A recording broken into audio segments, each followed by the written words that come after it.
കോഴിക്കോട് മാവൂർ റോഡിൽ അരിയെടുത്ത് പാലത്തിനടിയിൽ കണ്ണങ്കണ്ടി ഹോം അപ്ലൈസിന് സമീപം റോഡിൽ വലിയ ഗർത്തം രൂപപ്പെട്ടു. ആളുകൾ സഞ്ചരിക്കുന്ന ഈ ഭാഗത്തെ കുഴി യാത്രക്കാർക്ക് കടുത്ത സുരക്ഷാ ഭീഷണി ഉയർത്തുന്നു. ഈ റോഡ് എന്ന് പറഞ്ഞാൽ നമ്മളെ കോഴിക്കോട് സിറ്റിയിലെ മെയിൻ റോഡാണ്. നമ്മളെ ഹോസ്പിറ്റലിന് മുമ്പുള്ള റോഡാണ്. ദിവസേന ആയിരക്കണക്കിന് വണ്ടികൾ പോകുന്ന റോഡാണ്. അതിൻ്റെ അടുത്താണ് ഇത് അതേപോലത്തെ ഒരു കുണ്ടുള്ളത്. ഇതിങ്ങനെ കാണുന്ന പോയല്ലോ, ഉള്ളിലേക്ക് വലിയ ആയുള്ള കുണ്ടാണ് അത്. കഴിഞ്ഞ ദിവസം ഞാൻ ഇതിലൂടെ വണ്ടി ഓടിച്ചു പോകുമ്പോൾ എൻ്റെ കാലിൻ്റെ ഉള്ളിൽ പോകുമ്പോൾ നമ്മളെ ഇതിൻ്റെ ജസ്റ്റ് മിസ്സായിട്ട് ഇതിൻ്റെ ഉള്ളിൽ കൂടെ പോയത്. ഇപ്പം അധികാരികൾ എത്ര വേണ്ടത് ശ്രദ്ധിച്ചിട്ട് ഇത് പരിഹാരം കാണാം. കാര്യമായിട്ട് ഇതിന് യാതൊരു ശ്രദ്ധക്കുറവും ശ്രദ്ധയില്ലാത്ത ഗവൺമെൻറ് ഇതിന് ഒരു നടപടി എടുക്കാതെ ഈ കുറേ കാലമായി ഇതിങ്ങനെ കിടക്കുന്നത്. ഇതിൻ്റെ പേരിൽ ആളുകൾക്ക് എന്തെങ്കിലും സംഭവിച്ചാൽ ആര് ഉത്തരവാദിയാണ് ഇതിൻ്റെ പിന്നിൽ എന്നുള്ളത് ഒന്ന് അറിഞ്ഞാൽ കൊള്ളാമായിരുന്നു.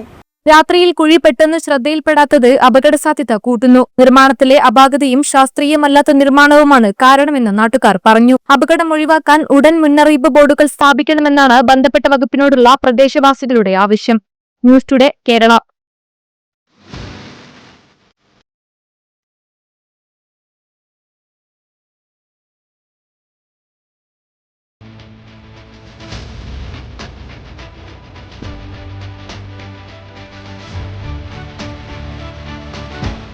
Shopping Weddings, the bridal legacy.